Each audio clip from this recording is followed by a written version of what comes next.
حزب اللہ کی جانب سے پہلی بار اسرائیلی فوج کے ہیڈ کوارٹر اور وزارت دفاع پر ڈرون سے حملے کا دعویٰ کیا گیا ہے۔ لبنانی مزاحمتی تنظیم حزب اللہ اپنے ایک بیان میں کہنا ہے کہ اسرائیلی دارالحکومت تل ابیب میں اسرائیلی فوج کے ہیڈ کوارٹر اور وزارت دفاع کو ڈرون حملے کا نشانہ بنایا گیا ہے۔ بیان میں کہا گیا کہ اسرائیل کے اہم دفاعی اداروں اور کمرشل مراکز پر فضائی حملوں کے لیے پھٹنے والے ڈرونز کے اسکواڈرن کا استعمال کیا گیا ہے۔ اسرائیلی میڈیا کے مطابق اسرائیلی فوج نے گزشتہ روز لبنانی سرحد پر حزب اللہ کے ساتھ لڑائی میں ایک کیپٹن سمیت 6 اسرائیلی فوجیوں کی ہلاکت کی تصدیق کر دی ہے۔ خبر کے مطابق اسرائیلی فوج کی جانب سے لبنانی سرحدی علاقوں میں جاری کارروائیوں میں مزید توسیع کرنے کے اعلان کے بعد یہ اسرائیلی فوج کا پہلا بڑا جانی نقصان ہے۔ اسرائیلی فوج کے مطابق فوجی ایک سرحدی گاؤں میں واقع عمارت میں کارروائی کے دوران حزب اللہ کے جنگوں کے ساتھ ہونے والی جھڑپ میں ہلاک ہوئے اور ہلاک ہونے والے تمام اسرائیلی فوجیوں کا تعلق گولانی بریگیڈ سے تھا۔ اسرائیلی میڈیا کے مطابق اسرائیل کی جانب سے لبنان میں زمینی کارروائی کے آغاز کے بعد سے اب تک 47 اسرائیلی فوجی ہلاک ہو چکے ہیں۔ دوسری جانب یورپی یونین کے خارجہ امور اور سلامتی کی پالیسی کے سربراہ جوزف بوریل نے غزہ میں جنگ بندی کے لیے اسرائیل کے ساتھ مذاکرات کو معطل کرنے کی تجویز پیش کر دی۔ عالمی خبر رساں ادارے کے مطابق یورپی یونین کی خارجہ پالیسی کے سربراہ جوزف بوریل نے یورپی یونین کے وزرائے خارجہ کو پیر کے روز ہونے والے اجلاس سے قبل بھیجے گئے خط میں لکھا کہ غزہ میں بین الاقوامی انسانی قوانین کی ممکنہ خلاف ورزیوں کے بارے میں سنگین خدشات کو اب تک اسرائیل نے خاطر خواہ طور پر دور نہیں کیا۔ جوزف بوریل نے اپنے خط میں مزید لکھا کہ مذکورہ بالا تحفظات کی روشنی میں ایک تجویز پیش کروں گا کہ یورپی یونین کو اسرائیل کے ساتھ سیاسی مذاکرات کو معطل کرنے کے لیے انسانی حقوق کی شق کا اطلاق کرنا چاہیے۔ جوزف بوریل کے اسرائیل کے ساتھ مذاکرات کی معطلی کے لیے یورپی یونین کے تمام 27 ممالک سے منظوری درکار ہوگی، جس کے بارے میں سفارت کاروں کا کہنا تھا کہ ایسے ہونے کا بہت کم امکان ہے۔ اس معاملے سے آگاہ کیا ایک سینئر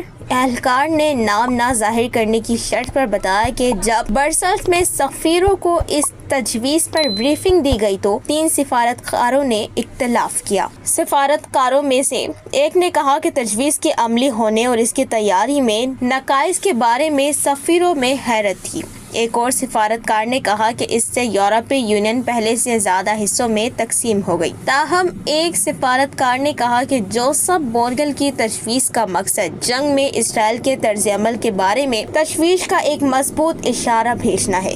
اس پر وزرائے خارجہ کے اجلاس میں تبادلہ خیال کیا جائے گا۔ یاد رہے کہ اقوام متحدہ کے انسانی حقوق کے دفتر نے گزشتہ ہفتے کہا تھا کہ اس نے جنگ میں جن ہلاکتوں کی تصدیق کی ہے ان میں سے تقریباً 70% خواتین اور بچے تھے۔ اقوام متحدہ کے انسانی حقوق کے دفتر نے غزہ میں اتنی بڑی تعداد میں خواتین اور بچوں کی ہلاکتوں کی مذمت کرتے ہوئے اسے بین الاقوامی انسانی قانون کے بنیادی اصولوں کی منظم خلاف ورزی قرار دیا تھا۔ تاہم اسرائیل نے اس رپورٹ کو مسترد کرتے ہوئے کہا تھا کہ اس کی فوجی کارروائیاں امتیاز اور تناسب کے اصولوں کے عین مطابق ہے۔ خیال رہے کہ یورپی یونین کے کچھ ممالک جیسے کہ جمہوریہ چیک اور ہنگری اسرائیل کے کٹر حمایتی ہیں، جبکہ اسپین اور آئرلینڈ جیسے دیگر ممالک فلسطینیوں کی حمایت پر زور دیتے ہیں۔